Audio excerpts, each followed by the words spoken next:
ಬೇಡ ಸರ್, ಅದು ಅದು ಇಲ್ಲಿದ್ರೇನೆ ಚಂದ. ಈಗ ರೆಡ್ಡಿ ಅಂದ ತಕ್ಷಣ ಬಳ್ಳಾರಿ ಹೋಗ್ತಾರೆ ಅಲ್ವಾ, ಗೌಡ್ರು ಅಂದ ತಕ್ಷಣ ಮಂಡ್ಯ ಹೋಗ್ತಾರೆ ಅಲ್ವಾ, ಶೆಟ್ರು ಅಂದ ತಕ್ಷಣ ಮಂಗಳೂರಿಗೆ ಹೋಗ್ಬೇಕು ತಾನೆ. ಇವರೆಲ್ಲಿಂದ ಈ ಕಡೆ ಬಂದು ಹೆಂಗೆ petrol rate, diesel rate rise ಆಗ್ತಾ ಹೋಗ್ತಾವೆ, ಪ್ರೊಡಕ್ಷನ್ ರೇಟ್ಗಳು, ಆರ್ಟಿಸ್ಟ್ಗಳ ರೇಟು ರೈಸ್ ಆಗ್ತಾನೆ ಇರುತ್ತೆ. ಸೊ ಯಾಕೆಂದರೆ ಒಂದು ಹೀರೋ ಆಗಬೇಕು ಅಂದರೆ ಅವ್ರ ಹಿಂದ್ಗಡೆ ತುಂಬ ಆರ್ಟಿಸ್ಟ್ಗಳು ಅಂದರೆ ಟೆಕ್ನಿಷಿಯನಿಂದ ಅವರು ಏನೋ ಒಂದಷ್ಟು ಕೆಲಸ ಸಿಗುತ್ತೆ, ಎಲ್ಲನೂ ಸಿಗುತ್ತೆ. ಬರೀ ಒಂದು ಪರ್ಸ್ಪೆಕ್ಟಿವಿಂದ ನೋಡೋದು ಬೇಡ. ಸೊ ಎಲ್ಲರಿಗೂ ಕೆಲಸ ಸಿಗಲಿ, ಎಲ್ಲರಿಗೆ ಮತ್ತು ಒಂದಷ್ಟು ಹೊಸ ಮೂವಿಗಳು ಬರಲಿ ಅಂತ ಆಶಿಸ್ತೀನಿ ಅವರು. ಸೊ ನಾವು ಇವರು ಫಸ್ಟ್ ಡೇ ಬಂದಾಗ ಇವರೆಲ್ಲ ಇದ್ದಾರೆ, ಓಕೆ. ನೆಕ್ಸ್ಟು ಕ್ಲೈಮ್ಯಾಕ್ಸಲ್ಲೇ ಪ್ರೆಸ್ ಮೀಟಲ್ಲಿ ನೀವು ಮಾಡಿದ್ರಾ ಅನ್ಬೇಕು. ಹಾಗೆ ಇವ್ರು ಆ್ಯಕ್ಟ್ ಮಾಡಿರೋದು ನೋಡಿಲ್ಲ, ನಾವು ನೋಡಿರೋದೇ ಟ್ರೈಲರಲ್ಲಿ. ಸುದ್ದಿ ಮನೆ ಸಮಸ್ತ ವೀಕ್ಷಕರ ನಮಸ್ಕಾರ. ನಾನು ನಿಮ್ಮ ರವಿ ಸಾಸ್ನೋರ್. ಇವತ್ತು ನನ್ನ ಜೊತೆಗಿದ್ದಾರೆ ಮೃತ್ಯು ದೇವತೆ ಚಿತ್ರತಂಡ ಮಾಹಿನ್, ನವೀನ್ ಮತ್ತು ಶೆಟ್ರು. ಹುಣಸೆ ಶೆಟ್ರು ಅನ್ಬೇಕಾ, ಶೆಟ್ರು ಹುಣಸೆ ಅನ್ಬೇಕಾ? ಇಲ್ಲ, ಫಸ್ಟ್ ಇವ್ರಿಗೆ ಸರಿ ಅನ್ಬೇಕು ಸರ್. ಹುಣಸೆ ನಮ್ಮ ಸಿನಿಮಾದಲ್ಲಿ ಹುಣಸೆ ಅವರು. ಪವನ್ ಶೆಟ್ರು. ಯಾವ ಕಡೆಯವ್ರು ನೀವು? ಸರ್ ನಾವು ಮಂಡ್ಯ ಸರ್. ಸುಳ್ಳು ಹೇಳ್ಬಿಡಿ. ಮಾಹಿನ್ ಸರ್ ನನಗೇನೋ ಡೌಟ್ ಅಲ್ಲ, ಶೆಟ್ರು ಮಂಡ್ಯ ಕಡೆ ಆ ಶೆಟ್ರು ಅಲ್ಲ, ರಿಷಬ್ ಶೆಟ್ಟಿ ಅವರು ಯಾವ ಕಡೆಯವರು? ಕಡೆ ರಕ್ಷಿತ್ ಶೆಟ್ಟಿ ಅವರು ಆ ಕಡೆಯವರು, ರಾಜ್ ಬಿ ಶೆಟ್ಟಿ ಅವರು, ನಮ್ಮ ಶೈನ್ ಶೆಟ್ಟಿ ಅವರು ಮಂಗಳೂರು ಕಡೆ, ಓಕೆ, ನಮ್ಮ ಸುನಿಲ್ ಶೆಟ್ಟಿ ಅವರು ಮಂಗಳೂರು ಕಡೆ, ಶಿಲ್ಪಾ ಶೆಟ್ಟಿ ಅವರು ಕಡೆ. ನೀವದೇ ಸರ್ ಮಂಡ್ಯ ಗೌಡ್ರು ಅಂದರೆ ನೆನಪಾಗೋದು ಮಂಡ್ಯ ಅಲ್ವಾ ಸರ್? ಹೌದು. ಯಾರು ಸರ್ ಶೆಟ್ರು ಅಂದರೆ ಮಂಡ್ಯ ನೆನ್ಪಿಟ್ಕೋತಾರೆ, ಯಾರಿಗೆ ಗೊತ್ತಾಗುತ್ತೆ? ಅಲ್ಲಲ್ಲ, ಈಗ ರೆಡ್ಡಿ ಅಂದ ತಕ್ಷಣ ಬಳ್ಳಾರಿ ಹೋಗ್ತಾರೆ ಅಲ್ವಾ, ಗೌಡ್ರು ಅಂದ ತಕ್ಷಣ ಮಂಡ್ಯ ಹೋಗ್ತಾರೆ ಅಲ್ವಾ, ಶೆಟ್ರು ಅಂದ ತಕ್ಷಣ ಮಂಗಳೂರಿಗೆ ಹೋಗ್ಬೇಕು ತಾನೆ. ಇವರೆಲ್ಲಿಂದ ಈ ಕಡೆ ಬಂದು ಅಲ್ಲ, ಈಗ ನವೀನ್ ಎಲ್ಲ ಹೋಗ್ಬೇಕು. ಈಗ ಫುಲ್ ಕೇಳಿ ಅವ್ರಿಗೆ ಹೆಸರು ಸರ್ನೇಮ್ ಜೊತೆ ಕೇಳಿ ಎಲ್ಲಿಗೆ ಹೋಗೋದಂದ್ರೆ ಅವ್ರು ಕಳಿಸೋಣ ನನಗೆ. ಅಲ್ಲ, ನೀವು ಹೇಳಿ ನೋಡಿ, ನಿಮ್ಮ ಪರ್ಸ್ಪೆಕ್ಟಿವ್ ಹೇಳಿ. ನವೀನ್ ಮಹಾದೇವ್. ಬೆಟ್ಟಕ್ಕೆ ಕಳ್ಸ ಸರ್, ಮಹದೇಶ್ವರ ಬೆಟ್ಟ. ಅಲ್ಲಲ್ಲ, ಯೂಶಲಿ ಇವ್ರು ಮಾತಾಡ್ತಾ ಅಂದರು ಮಂಡ್ಯ ಅಂದಾಗೆ ಗೌಡ್ರು ಅಂತ. ಮೋಸ್ಟ್ಲಿ ನಿಮ್ಮನ್ನ ಯಾರು ದತ್ತಕ್ಕೆ ತೊಗೊಂಡಿದಾರ ಅಂತ ಮಂಡ್ಯದಲ್ಲಿ? ಬಟ್ ಇರೋದೆಲ್ಲ ಬೆಂಗಳೂರಲ್ಲೇ, ಬಟ್ ನಮ್ಮ ಅಪ್ಪ ಅಮ್ಮ ಹುಟ್ಟಿದೆಲ್ಲ ಅಲ್ಲೇ ಕೇಳ್ಪಟ್ಟೆ. ಸೊ ಅಲ್ಲಿಂದ ಇಲ್ಲೇ ಅಪ್ಪ ಅಮ್ಮ ಎಲ್ಲ ಇಲ್ಲೇ ಇರೋದು. ಸೊ ನಾವು ಇಲ್ಲೇ ಹುಟ್ಟಿದಲ್ಲಿ ಬೆಳೆದಿದ್ದೀವಿ. ಓಕೆ. ನಾನು ಪ್ರತಿ ಸಲ ಮಾಹಿನ್ ಸಿಕ್ಕಾಗ ಅಂದರೆ ಇನ್ ಟರ್ಮ್ಸ್ ಆಫ್ ಅದು ಯಾವುದೇ ಪ್ರಾಜೆಕ್ಟ್ ಬಗ್ಗೆ ಆಗಲಿ ಅಥವಾ ಕ್ಯಾಜುವಲ್ ಆಗಿ ಎಲ್ಲೇ ಸಿಕ್ಕಾಗಲಿ ನನಗೆ ಇಷ್ಟ ಆಗೋದು ಆತನಲ್ಲಿರುವಂಥ ಒಂದು ಎನರ್ಜಿ. ಸರ್, ಕಲಾವಿದರು ಒಂದೊಂದು ಹೆಜ್ಜೆ ಮುಂದೆ ಹೋಗುವಂಥ ಪ್ರಯತ್ನ ಮಾಡಬೇಕು. ಆ ಪ್ರಯತ್ನಕ್ಕೆ ಫಲ ಸಿಗುತ್ತೋ ಬಿಡುತ್ತೋ ನಮ್ಗೆ ಗೊತ್ತಿಲ್ಲ ಅನ್ನುವಂಥ ಒಂದು ಒಳ್ಳೆಯ ನೋಟು ಆತಂದು. ಇದು ನಿಮಗೆ ಹೇಗೆ ಕನೆಕ್ಟ್ ಆಗುತ್ತೆ ಆ್ಯಸ್ ಎ ಡೈರೆಕ್ಟ್ರಾಗಿ? ನಾವು ಇವರು ಬಂದಿದ್ದು ಮೊದಲ ದಿನದಲ್ಲೇ ಕನೆಕ್ಟ್ ಮಾಡಿಬಿಟ್ವಿ ನಾವು. ಸರಿ ಇದೆ ಅಂತ ಅರ್ಥ. ಖಂಡಿತ. ಹಾಂ, ಲುಕ್ ಇದೆ, ಹೀರೋಯಿಸಮ್ ಇದೆ. ನಮ್ಮ ಒಂದು ವಿಲನ್ ಪಾತ್ರಕ್ಕೆ ಅವರು ನಾನು ಒಳನಾಟದಲ್ಲಿ ಏನು ಅಂದ್ಕೊಂಡಿದ್ದೆ ರಗಡು ತೋರಿಸ್ಕೊಟ್ರು. ನೀವು ಟ್ರೈಲರ್ ನೋಡಿದ್ರೆ ಅವರ ಅದ್ಭುತವಾದದ್ದು ಒಂದು ನಟನೆ ತೋರಿಸ್ಕೊಡ್ತಾರೆ. ಏನು ಕ್ರೂರತನ ಮತ್ತು ವಿಕೃತನ ಕ್ಯಾರೆಕ್ಟ್ರಲ್ಲಿ ಇಟ್ಟು ನೋಡಿಸ್ತಿದ್ದೆ. ನಿಜವಾಗ್ಲೂ ಕ್ಯಾಮ್ರಾಗೆ ಓಪೋದು ತುಂಬ ಚೆನ್ನಾಗಿ ಕಾಣಿಸ್ತಾರೆ. ಒಳ್ಳೆ ಕಲಾವಿದರು. ಟೋಟಲ್ ಎಷ್ಟು ಜನ ಸರ್ ಆರ್ಟಿಸ್ಟ್ ಇದರಲ್ಲಿ? ಅಂದರೆ ಆಲ್ರೆಡಿ ಒಂದು ಸೆಗ್ಮೆಂಟಲ್ಲಿ ನನಗೆ ಒಂದಷ್ಟು ಜನ ಕಾಣಿಸಿದ್ರು, ಬಟ್ ಓವರ್ ಆಲ್ ಇಷ್ಟು ಕ್ಯಾರೆಕ್ಟರ್ಗಳು ನಿಮ್ಮ ಸಿನಿಮಾನ ಕ್ಯಾರಿ ಮಾಡ್ತವೆ? ಮೇಯ್ನ್ ಪಾತ್ರ ಒಂದು 7ರಿಂದ 8 ಪಾತ್ರ ಕ್ಯಾರಿ ಆಗ್ತದೆ. ಇನ್ನು ಮಿಕ್ಕಿದ್ದೊಂದು 4-5 ಪಾತ್ರ ಸ್ವಲ್ಪ ಹಾಗೆ ಹೋಗ್ತವೆ. ಒಟ್ಟೊಂದು 15 ಕ್ಯಾರೆಕ್ಟರ್ ವೈಸ್ ಹೋಗುತ್ತೆ ಮೂವಿನಲ್ಲಿ. ಅಂದರೆ ಅದೇನು ಸಣ್ಣದಲ್ಲ, ದೊಡ್ಡ ತಾರಾಂಗಣ, ದೊಡ್ಡ ಬಡ್ಜೆಟ್ಟು ಆಲ್ಮೋಸ್ಟ್. ಅಂದರೆ ಹೇಳ್ತಾ ಇರೋದು ಈಗೆಲ್ಲ ಸಣ್ಣ ಸಿನಿಮಾ ಸಣ್ಣ ಬಜೆಟ್ ಅಂತಿಲ್ಲ. ಎಂಥ ಸಣ್ಣ ಪ್ರಾಜೆಕ್ಟ್ ಆದರೂ, if I am not wrong what main, ಹೌದು, ಅದು ಬಜೆಟ್ ತುಂಬ ತೊಗೊಳುತ್ತೆ ಅದರ ಲೆವೆಲ್ಗೆ ಅಲ್ವಾ? ಹೌದು. ಹೆಂಗೆ petrol rate, diesel rate rise ಆಗ್ತಾ ಹೋಗ್ತಾವೆ, ಪ್ರೊಡಕ್ಷನ್ ರೇಟ್ಗಳು, ಆರ್ಟಿಸ್ಟ್ಗಳ ರೇಟು ರೈಸ್ ಆಗ್ತಾನೆ ಇರುತ್ತೆ. ಸರ್, ಇದೇ ಡೈಲಾಗಿಗೆ ಅವ್ರು ಒಂದೇನೋ ಗಿಫ್ಟ್ ಕೊಡಿ ಸರ್, ನೋಡೋಣ. ಕೊರಳ ಖಾಲಿ ಇದೆ ಸರ್ ಅವ್ರದ್ದು. ಬೇಕಪ್ಪ, ನೀವು ಕೇಳಿದ್ರೆ ಕೊಟ್ಬಿಡ್ತೇನೆ. ಹ್ಞೂ ಸರ್, ಕೊಡಿ. ಅಲ್ಲಲ್ಲ ನೋಡಿ ಹೆಂಗಂದ್ರೆ ಅಲ್ಲ ಸರ್, ಕೊರಳು ಖಾಲಿ ಇದೆ, ನಿಮ್ಮ ಕೊರಳು ತುಂಬಿದೆ, ಆ ಮಾಲೆಯನ್ನ ಸರ್ ಅವಾಗ ಇನ್ನೊಂದು ಪಕ್ಕದ ಕೊರಳು ಹುಡ್ಕೊಂಡು ಸರ್. ಸರ್ ಚೆನ್ನಾಗಿದೆ. ಅಲ್ಲ ಏನೋ ಒಂದು ನೋಡಿ ಅಲ್ಲ fill in the blanks.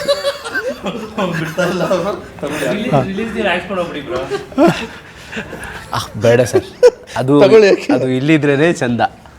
Nice nice nice. ಇಲ್ಲೊಂದು ಏನೋ ಸೀನ್ ಬಂದದ್ದು ನನಗೆ. ಯಾವ ಸಿನಿಮಾ ಅದು ಮೈನದು? ಡಿ ಬಾಸ್ ಅದು ಅವ್ರದ್ದು, ಮತ್ತೆ ಬುಲೆಟ್ ಸರ್ ಅವ್ರದ್ದು ಮಜಾ ಟಾಕೀಸ್ ಅನ್ಕೋತೀನಲ್ವಾ. ಎಸ್ ಎಸ್ ಎಸ್, ಲೆಜೆಂಡ್ಸ್ ಅಲ್ವಾ? ಹೌದು. ಅಟ್ ದ ಸೇಮ್ ಟೈಮ್ ನಿಮ್ಮಿಬ್ಬರ ಬಾಯಿಂದ ಡಿ ಬಾಸ್ ಅಂತ ಬಂತು. ಹೌದು ಸರ್. ಎಸ್ ಮಾಹಿನ್, ದರ್ಶನ್ ಅವ್ರ ಬಗ್ಗೆ ಏನೋ ಹೇಳಕ್ಕೆ ಬಂದ್ರೆ ಆಗಲೇ ಅದೇ ನಾವು ಈಗ ಚೈನ್ ಹಾಕೋ ಸೀನ್ ಹೇಳಿದಲ್ಲಿ ನೀವು ಎಲ್ಲೋ ನೋಡಿದ್ರಿ ಅಂದಲ್ಲ, ನಮಗೆ ಅದೊಂದು ಇನ್ಸಿಡೆಂಟ್. ಅದು ಅವ್ರು ಮಜಾ ಟಾಕೀಸಲ್ಲಿ ಬಂದಾಗ ಹಾಕ್ತಾಯಿದ್ದು ಬುಲೆಟ್ ಪ್ರಕಾಶ್ ಸರ್ ಅದು ಅಲ್ಲೇ ಇರಲಿ ಚೆನ್ನಾಗಿದೆ ಅಂತಲ್ಲ, ಹಾಗೆ ನಮ್ಮ ಅನ್ನದಾತರು ಇವರು. ಸೊ ಅಲ್ಲೇ ಇದ್ದರೆ ಚೆನ್ನಾಗದು ಅಂತ ಹೇಳಿದ್ದು. ದರ್ಶನ್ ಸರ್ ಬಗ್ಗೆ ಹೇಳಿದ್ರೆ ಅವರು ಒಂಥರ ಲೆಜೆಂಡ್ ಆರ್ಟಿಸ್ಟ್. ಎಕ್ಸಾಂಪಲ್ ನಾವು ಚೈಲ್ಡ್ಹುಡ್ಡಿಂದ ನೋಡ್ಕೊಂಬಂದಿರೋಂಥ ಅವರು ಸರ್ ಅವರು. ಸೊ ಏನೋ ಅನಿರೀಕ್ಷಿತ ಘಟನೆ ಆಗೋಗಿದೆ. ಸೊ ಎಲ್ಲರಿಗೂ ಒಳ್ಳೆಯದಾಗಲಿ, ಚೆನ್ನಾಗಾಗಲಿ, ಏನೇ ಇದ್ದರೂ ಎಲ್ಲ ಇದರಿಂದ ಓವರ್ಕಮ್ ಬರಲಿ ಅನ್ನೋದಷ್ಟೇ ಆಶಯ. ಯಾಕೆಂದರೆ ಒಂದು ಹೀರೋ ಆಗಬೇಕು ಅಂದರೆ ಅವ್ರ ಹಿಂದ್ಗಡೆ ತುಂಬ ಆರ್ಟಿಸ್ಟ್ಗಳು, ಅಂದರೆ ಟೆಕ್ನಿಷಿಯನಿಂದ ಅವರು ಏನೋ ಒಂದಷ್ಟು ಕೆಲಸ ಸಿಗುತ್ತೆ, ಎಲ್ಲನೂ ಸಿಗುತ್ತೆ.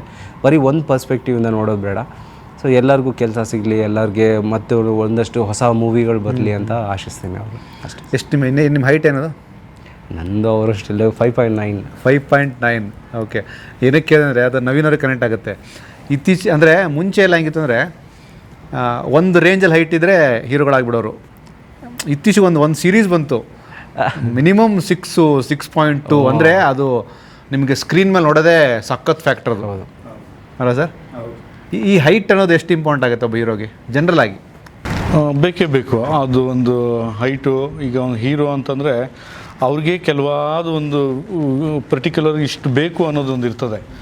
ಅದು ಕರೆಕ್ಟಾಗಿ ಅವಾಗೆ ಅದು ಹೀರೋ ಅಂತ ಅನಿಸೋದು. ಸುಮ್ಮನೆ ಏನೋ ಒಂದು ಹೈಟಿಂದ ಅವರು ಒಂದು ಬಾಡಿಯಿಂದ ಆ ಒಂದಷ್ಟು ಕೆಲವೊಂದು ಸವಲತ್ತುಗಳು ಅವ್ರು ಕೊಟ್ಟಾಗ ಹೀರೋಯಿಸಮ್ಗೆ ಚೆನ್ನಾಗಿ ಒಂದು ಒತ್ತು ಕೊಡುತ್ತೆ. ಅದು ಬೇಕದು ಹೈಟು ಇಂಪಾರ್ಟೆಂಟ್ ಆಗ್ತದೆ ಹೀರೋಗೆ. ಇವ್ರ ಪಾತ್ರ ಹೆಂಗೆ ಹುಟ್ಟಿದ್ದು? ಏನು ನಿಮ್ಮ ಅದೇ ಹೆಂಗೆ ಏನೇನೆಲ್ಲ ಮಾಡುತ್ತೆ ಹುಣಸೆ ಪಾತ್ರ? ಹುಣಸೆ ಪಾತ್ರ ಇವ್ರು ಹೇಳ್ದಂಗೆಲ್ಲ ಕೇಳುತ್ತೆ. ನಮ್ಮ ಅಣ್ಣ ಏನು ಹೇಳ್ತಾರೆ ಹಂಗೆ. ಸರ್ ಏನು ಮಾಯನಿದು? ಯಾಕೋ ಈ ಕಡೆಯಿಂದ ಆ ಕಡೆ ಶಿಫ್ಟ್ ಆಗಿ ಸಖತ್ ಸೆನ್ಸ್ ಆಫ್ ಹ್ಯೂಮರು. ಅಲ್ಲಲ್ಲ ನೀವು ಯಾಕೋ ಡೌಟು. ಅಲ್ಲ ನಾ ಚೈನ್ ತೊಗೊಳ್ಳಿಲ್ಲ, ಅವ್ನು ತೊಗೊಂಡ್ಬಿಡ್ತಾನ ಅಂತ. ಈಗ ಸಿಲ್ವರ್ ಇದೆ, ಅಲ್ಲ ಸಿಲ್ವರಿಂದ ಗೋಲ್ಡಿಗೆ ಪ್ರಮೋಷನ್ ಆಗ್ಬಿಡುತ್ತಾ ಅಂತ. ಎಸ್, ಏನು ನಿಮ್ಮ ಪಾತ್ರ ಏನು ಹೇಳುತ್ತೆ? ಪಾತ್ರ ಸ್ವಲ್ಪ ಕಾಮಿಕ್ ಆಗಿರುತ್ತೆ, ಮತ್ತು ಪೆದ್ದಿನ ಥರ ಸ್ವಲ್ಪ ಪಾತ್ರ. ನಮ್ಮ ಅಣ್ಣ ಏನು ಹೇಳ್ತಾರೆ ಆ ಕೆಲಸ ನಚ್ಕಂಟಾಗಿ ಮಾಡೋದು. ಸೌದೆ ಚೆನ್ನಾಗಿ ಹೊಡಿತೀನಿ, ಚೆನ್ನಾಗಿ ಊಟ ಚೆನ್ನಾಗಿ ಹಾಕ್ತಾರೆ. ಅರೆ ಮನೆ ಒಳಗಡೆ ಎಲ್ಲ ಹಾಕಲ್ಲ, ಸ್ವಲ್ಪ ಆಚೆನೇ ಹಾಕ್ತಾರೆ ಸರ್. ಚೆನ್ನಾಗಿ ತಿನ್ಸಿದ್ರು ನಾನ್ ವೆಜ್ ಎಲ್ಲ. ಚೆಲ್ಕೊಂಡ್ಬಿಡ್ತೇನೆ ಮನೇಲೆಲ್ಲ ಅಂತ. ಅಲ್ಲ ಪೆದ್ದ ಬೇರೆ. ಚೆನ್ನಾಗಿ ಊಟ ಚೆನ್ನಾಗಿ ತಿಂತೀನಿ, ನಾನ್ ವೆಜ್ ಗಿನ್ ವೆಜ್ ಎಲ್ಲ ಚೆನ್ನಾಗಿ ಕೊಡ್ತಾರೆ. ಸೊ ಚೆನ್ನಾಗಿ ತಿನ್ಕೊಂಡು ಅವ್ವ ಏನು ಹೇಳ್ತಾರೆ ಸೊ ಅದನ್ನು ಕೇಳ್ಕೊಂಡು ಇರೋ. ಅಲ್ಲ, ಮೃತ್ಯು ದೇವತೆ ಅನ್ನೋದು ಒಂದು ಸಖತ್ ಸ್ಟ್ರಾಂಗ್ ಇರೋ ಟೈಟ್ಲು. ಬಟ್ ನನಗೆ ಬಂದಿರೋ ಒಂದು ಮಾಹಿತಿ ಪ್ರಕಾರ ಸಖತ್ತು ಫನ್ನಿ ಫೆಲೋ ಅಂತೆ ನವೀನ್ ಸರ್. ಹೌದಾ? ಆಫ್ ಸ್ಕ್ರೀನ್ ಹೇಳ್ತೀರಾ ಆನ್ ಸ್ಕ್ರೀನ್ ಹೇಳ್ತಿದ್ದೀರಾ ನೀವು? ನೀವು ಯಾವ ಸ್ಕ್ರೀನ್ ಹೇಳ್ತೀರಿ? ಹೇಳ್ರಪ್ಪ. ಅಲ್ಲ ಅವ್ರಂತಾರೆ ಇದು ಹೇಳ್ರಪ್ಪ ಏನೋ ಹೆಂಗೆ ಇವರು ಎಷ್ಟು ಸ್ಮಾರ್ಟ್ ಅಂದರೆ ಕೇಳಿ, ಇಲ್ಲಿ ಇವರು ಸ್ಟೋರಿನ ಮುಂಚೆನೇ ಪ್ಲ್ಯಾನ್ ಮಾಡ್ಕೊಂಡ್ಬಿಟ್ಟಿದ್ದಾರೆ. ಈ ವಿಕ್ಕಲ್ಲಿ ಒಂದು ಶೂಟ್ ಮಾಡ್ತೀನಿ, ಈ ವಿಕ್ಕಲ್ಲಿ ಒಂದು ಶೂಟ್ ಮಾಡ್ತೀನಿ, ಈ ವಿಕ್ಕಲ್ಲಿ ಒಂದು ಶೂಟ್ ಮಾಡ್ತೀನಿ. ಅಂದರೆ ಬೇರೆ ಟ್ರ್ಯಾಕ್ಗಳಿದು, ಇದಕ್ಕೂ ಸಂಬಂಧ ಇರಬಾರ್ದು, ಇದಕ್ಕೂ ಸಂಬಂಧ ಇರಬಾರ್ದು. ಇವ್ರು ನಮ್ಮ ಡೇಟ್ಗಳು ಹೇಳಿದಾಗ ಈ ಕಡೆ ಕರ್ಕೊಂಡು ಹೋಗೋ ಶೂಟ್ಗೆ, ಈ ಬೇರೆಯವರು ಇದ್ದಾಗ ಆ ಕಡೆಗೆ, ಇವ್ರದ್ದಿದ್ದಾಗ ಈ ಕಡೆಗೆ. ಸೊ ನಾವು ಇವರು ಫಸ್ಟ್ ಡೇ ಬಂದಾಗ ಇವರೆಲ್ಲ ಇದ್ದಾರೆ, ಓಕೆ. ನೆಕ್ಸ್ಟು ಕ್ಲೈಮ್ಯಾಕ್ಸಲ್ಲೇ ಪ್ರೆಸ್ ಮೀಟಲ್ಲಿ ನೀವು ಮಾಡಿದ್ರಾ ಅನ್ಬೇಕು. ಹಾಗೆ ಇವ್ರು ಆ್ಯಕ್ಟ್ ಮಾಡಿರೋದು ನೋಡಿಲ್ಲ, ನಾವು ನೋಡಿರೋದೇ ಟ್ರೈಲರಲ್ಲಿ. ಅಲ್ಲ ಅವ್ರ ಸ್ಮೈಲ್ ಸಾಕಂತ. ಯಾಕೆ ಸರ್ ಹಂಗೆ ಮಾಡಿದ್ರಿ ಸರ್? ಇದು ಕತೆ ಸಾರಾಂಶ ಯಾವ ರೀತಿ ಕರ್ಕೊಂಡು ಹೋಗ್ತದೋ ಅದರಲ್ಲೂ ಹೋಯ್ತು ಅಷ್ಟೇ. ನಾವೇನು ಇದರಲ್ಲಿ ಗೊತ್ತಿಲ್ಲ. ಅದು ಮಾಯಿನ್ ಹೇಳ್ಬೇಕಾದ್ರೆ ನೀವು ಸಖತ್ ಎಂಜಾಯ್ ಮಾಡ್ತಾ ಇದ್ರಿ. ಬಟ್ ಏನಕ್ಕೆ ಅಂತ ಕೇಳಿ ಹೇಳಿ ಸರ್, ಏನಕ್ಕೆ ಅಂತ ಕೇಳಿ ಹೇಳ್ತೀನಿ ನಾನು. ಏನಕ್ಕೆ ಗೊತ್ತಾ, ಇವಾಗ 3 ಟ್ರ್ಯಾಕ್ ಹೇಳಿದ್ನಲ್ವಾ, 3 ಟ್ರ್ಯಾಕಲ್ಲೂ ಒಂದೊಂದು ಹುಡುಗಿ ಇದೆ. ಈ ಟ್ರ್ಯಾಕಲ್ಲಿ ಒಂದು ಹುಡುಗಿ ಇದೆ, ಈ ಟ್ರ್ಯಾಕ್. ಆ 3 ಟ್ರ್ಯಾಕಲ್ಲಿ ಇರೋರು ಯಾರು ಹೇಳಿ? ಒನ್ ಅಂಡ್ ಓನ್ಲಿ ಅಣ್ಣವರು. ಇವರೊಬ್ರೆ. ಇಲ್ಲ ಇವ್ರ ಅಣ್ಣವರು. ಇವರೊಬ್ರೆ. 3 ಟ್ರ್ಯಾಕ್ಗೂ ಟಚ್ ಮಾಡಬಾರದು ಇವರೊಬ್ಬರೇ. ಪಾತ್ರಕ್ಕಿಲ್ಲಪ್ಪ, ಎರಡೇ ಪಾತ್ರ. ಸುಮ್ಮನಿರಿ ಸರ್. ಅಲ್ಲ ಸುಮ್ಮನೆ ನಾವೊಂದು ಆ್ಯಡ್ ಆನ್ ಮಾಡ್ತೀನಿ. 3 ಟ್ರ್ಯಾಕಿಗೆ ಟ್ರ್ಯಾಕ್ ಮಾಸ್ಟ್ರು ಮಾಸ್ಟರ್ ಟ್ರ್ಯಾಕ್ ಅಲ್ವಾ ಸರ್? ಬಟ್ ನಿಮ್ಮಲ್ಲಿ ಒಬ್ಬ ಸಖತ್ ಫನ್ನಿ ಫಿಲ್ ಇದ್ದಾನೆ ಸರ್. ಅದು ಅವಾಗ ಜಾಗೃತ ಆಗ್ತಿರ್ತಾನೆ. ಬೆಳಗ್ಗೆಯಿಂದ ತುಂಬ ಇಂಟರ್ವ್ಯೂಗಳಲ್ಲಿ ಅದನ್ನು ತುಂಬ ಜನ ಆ್ಯಂಕರ್ಗಳು ಮಿಸ್ ಮಾಡ್ಕೊಂಡಿದ್ದಾರೆ. ನಾನು ಅದನ್ನು ಮಿಸ್ ಮಾಡ್ಕೊಳ್ಳಲ್ಲ. ಒಂದು ಸೀರಿಯಸ್ ಸಿನಿಮಾ ಮಾಡಬೇಕಾದ್ರೂ ಒಳಗಡೆ ಇರುವಂಥ ಒಂದು ಫನ್ ಎಲಿಮೆಂಟ್ ಆಚೆ ಬಂದು ಅದನ್ನು ತೋರ್ಸೋಕೆ ಆಗದೇ ಸೀರಿಯಸ್ ಆಗಿ ಸಿನಿಮಾಗಳನ್ನ ಮಾಡ್ತಾರೆ. ಫನ್ ಅನ್ನೋದು ಎಷ್ಟು ಇಂಪಾರ್ಟೆಂಟ್ ಆಗುತ್ತೆ ಕಥೆಗಳಿಗೆ, ಬೇಕು ಅಂತ ತಿಳ್ಕೊಳ್ಳೋದಾಗಲಿ ಅಥವಾ ಅದಕ್ಕೆ ಬೇಕು ಅಂತ. ಫಾರ್ ಎಕ್ಸಾಂಪಲ್ ಇವ್ರ ಪಾತ್ರ ಎಷ್ಟು ಇಂಪಾರ್ಟೆಂಟ್ ರೋಲ್ ಪ್ಲೇ ಮಾಡುತ್ತೆ ಫನ್ ಅನ್ನೋದು ಸರ್. ಒಂದು ಈಗ ಜನ ಏನಾಗ್ತದೆ ಅಂತಂದರೆ, ಈಗ ಒಂದು ಎಂಟರ್ಟೈನ್ಮೆಂಟ್ಗೋಸ್ಕರನೇ ಒಂದು ಮೂವಿ ಅಂತ ಬರೋದು. ಅದು ಜಾಸ್ತಿ ಆದ್ಯತೆ ಈಗ ಒಂದು ಫನ್ಗೆ ಸ್ಟಾಮಿನ ಜಾಸ್ತಿ ಒತ್ತುವರಿ ಕೊಡ್ತಾರೆ ಜನ. ನನ್ನ ಮೂವಿನಲ್ಲಿ ಫನ್ನು ಸ್ವಲ್ಪನೇ ಅಷ್ಟೊಂದು ನಾನು ಕೊಟ್ಟಿಲ್ಲ, ಯಾಕಂದರೆ ಕತೆ ಸಾರಾಂಶದ ಮೇಲೆ ನಿಂತ್ಕೊಂಡ್ಬಿಡ್ತು. ಫನ್ ಇದೆ ಸ್ವಲ್ಪ ಇವ್ರ ಕ್ಯಾರೆಕ್ಟ್ರಿಂದ, ಮತ್ತು ನಮ್ಮದು ಇವ್ರ ಕಡೆಯಿಂದ ಒಂದೇನೋ ಒಂದು ಸಂಭಾಷಣೆಯುತವಾಗಿ ಸ್ವಲ್ಪ ಕಾಮಿಡಿ ತೊಗೊಂಡಿದ್ವಿ. ಆದರೆ ಮನುಷ್ಯ ಬಯಸೋದ್ರಲ್ಲಿ ಫನ್ನಿಗೆ ತುಂಬ ಬೇಕೇ ಕೊಡಬೇಕು, ಸವಲತ್ತು ಕೊಡಲೇಬೇಕು ಅಂತ ನಾನು ಇಷ್ಟ ನನಗೂ. ಆದರೆ ನಾನು ಸ್ವಲ್ಪ ಕಡಿಮೆ ಕೊಟ್ಟಿದ್ದೀನಿ ನನ್ನ ಮೂವಿನಲ್ಲಿ. ಯಾಕಂದರೆ ಮೇನ್ ಕಾಂಟೆಂಟ್ನ ಡೆಲಿವರ್ ಮಾಡಿದ್ದೀರಿ ನೀವು ಅಷ್ಟೇ. ಹೌದು, ಅಷ್ಟೇ ನಾನು ಕೊಟ್ಕೊಂಡು ನನ್ನ ವಿಷಯ ಏನು ಹೇಳ್ಕೋದ್ರೆ ಓವರಾಲ್ ಅದನ್ನೇ ಹೇಳ್ಕೊಬಂದ್ಬಿಟ್ಟೆ. ಆದರೆ ನಮ್ಮ ಇಬ್ಬರು ಒಂದು ಇದು ಬರುತ್ತೆ, ಹುಣಸೆ ಮತ್ತು ಅವರು ಅಣ್ಣ ನಾಟಿ ಕೋಳಿ ಮಾದೇವ ಅಂತ ಒಂದು ರಿವೀಲ್ ಆಗ್ತದೆ. ಅಲ್ಲಲ್ಲ ನೋಡಿ, ಅಲ್ಲಿ ಮಾಯಿನ ರಿಯಾಕ್ಷನ್ ಹೆಂಗಿತ್ತು? ಓಹೋ ನೋಡೋಣ ಹೆಂಗೆ ಮಾಡಿರ್ತಾರೆ ನೋಡೋಣ. ಅದು ಒಂದು ಸ್ವಲ್ಪ ಫನ್ ಅಲ್ಲಿ ಕ್ರಿಯೇಟ್ ಮಾಡಿದ್ದೀನಿ. ನಾಟಿ ಕೋಳಿ ಮಾದೇವ ನೀವೇನಾ? ನಾನೇ ಅಲ್ಲಿ ನಾಟಿ ಕೋಳಿ ಮಾದೇವ